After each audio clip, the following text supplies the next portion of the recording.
La cumbre de la Organización de Cooperación de Shanghái fue presidida por el primer ministro de la India, Narendra Modi, quien durante su intervención felicitó a la República Islámica de Irán por convertirse en un miembro pleno de la organización. Hoy me alegro de que Irán se una a la familia de la Organización de Cooperación de Shanghái como nuevo miembro. Por ello felicito al presidente de Irán, Ebrahim Raisi, y a todo el pueblo de Irán.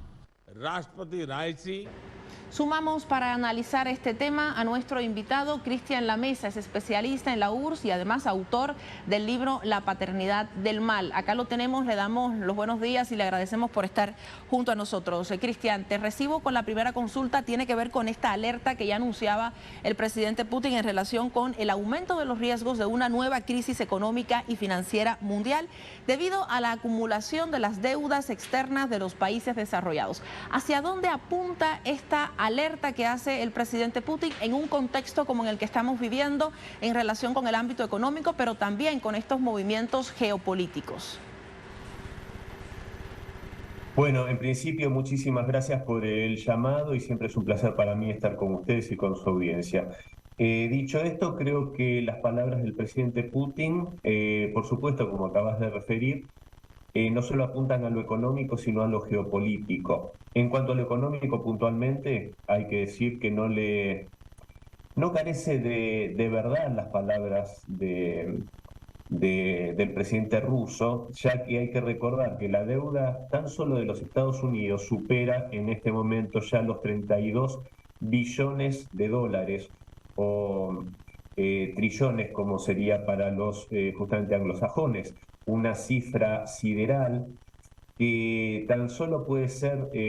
sostenida justamente por esta preeminencia que tiene el dólar, que está en jaque en este momento, esta preeminencia como moneda de comercio internacional.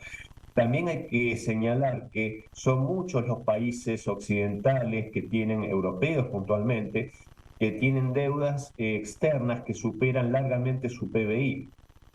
lo cual las hace prácticamente impagables. En este sentido, yo creo que esto se debe a que justamente estas economías, si bien no soy un experto en el tema económico, pero sí desde el sentido común se puede ver que estas economías desde hace largas décadas están siendo sostenidas no por el crecimiento real y concreto de las mismas y de el crecimiento que tiene que ver con lo productivo, sino con lo financiero y lo especulativo. Esto ha llevado, como sabemos bien, a varias crisis, podemos recordar la de 2008 puntualmente, y en cambio lo que propone justamente en estas palabras que dio en la Organización para la Cooperación en Shanghái, es que justamente las economías de este grupo, entre las que están las más potentes del mundo, diría yo, como bueno, la misma Rusia, China y tantos otros países, bueno, se mencionaba la incorporación de Irán, es el crecimiento de estas economías en cuanto a lo productivo, o sea, el crecimiento real sin endeudarse y que esto sea, por supuesto, sostenible en el tiempo. De esta manera puede ser y sería el llevar al mundo, o por lo menos a esta parte del mundo, apartado de este occidente colectivo, a una economía mucho más saludable y con números mucho más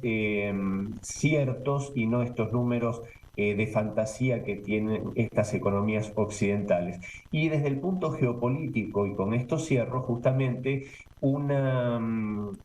parte muy fuerte de esto es justamente destronar a la moneda norteamericana, al dólar, de esta preeminencia de la cual hablaba antes, y esto puede ser un golpe brutal para no solo para la economía norteamericana, sino para su aparato militar, ya que se sostiene en gran medida con esta moneda que recordemos que no tiene ningún respaldo concreto. Justamente lo contrario que se está pensando en el bloque de la Organización de Cooperación de Shanghái, en el bloque de los BRICS, de dotar a sus monedas de respaldos concretos que pueden ser commodities que producen estos países, ¿verdad? Entonces,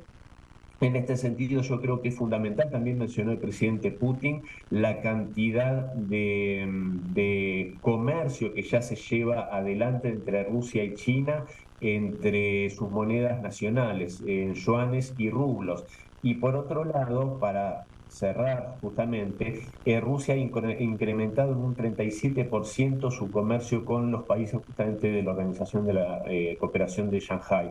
Entonces yo creo que todos estos números marcan claramente por dónde va el futuro de la economía y del crecimiento a nivel mundial en contraposición con estas economías, como yo marcaba antes, basadas en la especulación financiera solamente. Cristian, en relación con otros dos elementos que mencionaba el presidente Putin, que tiene que ver con el aumento de la pobreza y el aumento de la inseguridad alimentaria en relación con estas deudas externas. Mencionabas el uso de la moneda local. Ya en Latinoamérica se han visto algunos ejemplos del intento de comenzar a usar sus monedas, incluso en el caso de Argentina, por ejemplo, pagar la deuda externa con el FMI a través de la cooperación con China, a través de yuanes y de toda la estrategia que se está armando en temas económicos. ¿Cómo podríamos analizar estos dos elementos, el ámbito de la pobreza, la inseguridad alimentaria, pensando también en el uso de nuestras monedas locales, en un contexto bélico, en un contexto en el que sabemos que el apoyo constante a Kiev por parte de Estados Unidos y de Europa, de algunos países de Europa, está acabando con la posibilidad de que las economías de estos países puedan también propiciar y apoyar los problemas sociales que tienen en cada uno de ellos? En el caso de Estados Unidos sabemos el tema de las drogas, las constantes huelgas que hay de los trabajadores por los salarios justos y la inflación, por supuesto. Es tan cierto lo que decís que hay que recordar que son millones de familias norteamericanas las que viven literalmente en tiendas de campaña, en carpas, en la vía pública, y no en pocas ciudades, sino en muchas ciudades norteamericanas. O sea, bueno, la crisis del fentanilo, el abuso de drogas, la cantidad de muertes que hay por sobredosis de estos opiáceos. Entonces, justamente lo paradójico es que un país que se dice la primer potencia mundial en cuanto a lo económico, que yo creo que ya lo destronó China largamente, pero justamente tiene estos números de deuda y nada de eso va en beneficio de sus ciudadanos, sino más bien todo lo contrario, sino que va en beneficio del negocio de la guerra, que para ellos desgraciadamente este negocio que le llena las manos de sangre es justamente para el aparato militar industrial norteamericano. Y, y no solo eso, sino que es simplemente un gobierno que se ocupa de defender los intereses de las corporaciones y no de sus ciudadanos. Entonces, en este sentido, repito, dejar de demandar dólares, porque básicamente cuando un país comercia con otro país con la moneda de un tercer estado, lo único que hace es generar demanda de esa moneda y hacer que esa moneda, por supuesto, sea más fuerte y ese tercer estado que podría no estar metido en esa transacción, sí lo esté y se beneficie económicamente de eso. En este sentido, por supuesto, yo creo que es, y más justamente en el caso argentino que mencionabas, que es mi país, justamente el dólar ha sido un ancla y una dependencia enorme, no solo en lo económico, sino en lo psicológico para la población de mi país. Y yo creo que salir de esta dependencia y poder tener en todo caso, porque en este momento desgraciadamente tenemos una moneda muy debilitada por la inflación y por malas políticas monetarias de mi país, no de ahora, sino de décadas atrás,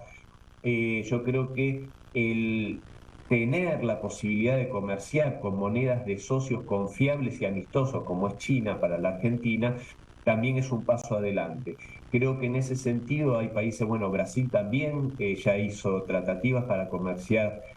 con China en sus monedas locales, también Brasil es un integrante del grupo de los BRICS que se está ampliando, entonces yo creo que para nuestros países que están, por supuesto, en muchos casos metidos en crisis económicas muy profundas, todo este movimiento, si nuestros mandatarios saben aprovecharlo y saben moverse, van a ir en beneficio nuestro y en desembarazarnos de esta dependencia con el dólar. Y repito, sabemos claramente que los Estados Unidos siempre han tenido una política histórica de dominación para con los demás estados. No los considera socios, sino vasallos en el mejor de los casos. Entonces, poder ir prescindiendo de esta moneda justamente hace que la demanda de la misma caiga Por lo tanto, esto regresa en forma de inflación al país norteamericano y ese golpe, por supuesto, que va a recibir en su economía va a ser importante justamente para mermar el poder agresivo que tiene el país norteamericano. Por supuesto también que en esa caída Estados Unidos va a llevar consigo a los que sigan atados a esta economía y esta dependencia del dólar. Por lo tanto, yo creo que estas tratativas de los BRICS, de la Organización para la Cooperación de Shanghái, es importante en tanto y en cuanto estos países se vayan separando lo máximo posible de esta economía enferma y que justamente van a lograr que cuando esta caída se produzca estén más a salvo que si estuviesen atados a la misma. Totalmente, Cristian. Sin duda alguna lo que dices ya se está viendo, el hecho de que Estados Unidos esté aumentando su deuda externa, también lo está haciendo Europa, el hecho de las medidas que les han impuesto a Rusia con el tema de los recursos naturales, está también afectando a Europa con el ámbito, por ejemplo, del gas, y son ellos los que finalmente, a raíz de sus propias medidas coercitivas, se están viendo perjudicados por estas mismas medidas. Es un proceso que recae sobre ellos mismos. Muchísimas gracias, Cristian, por estar con nosotros, por tus opiniones. Te agradecemos y te deseamos buena jornada. Gracias a ustedes y un abrazo grande. Hasta la próxima.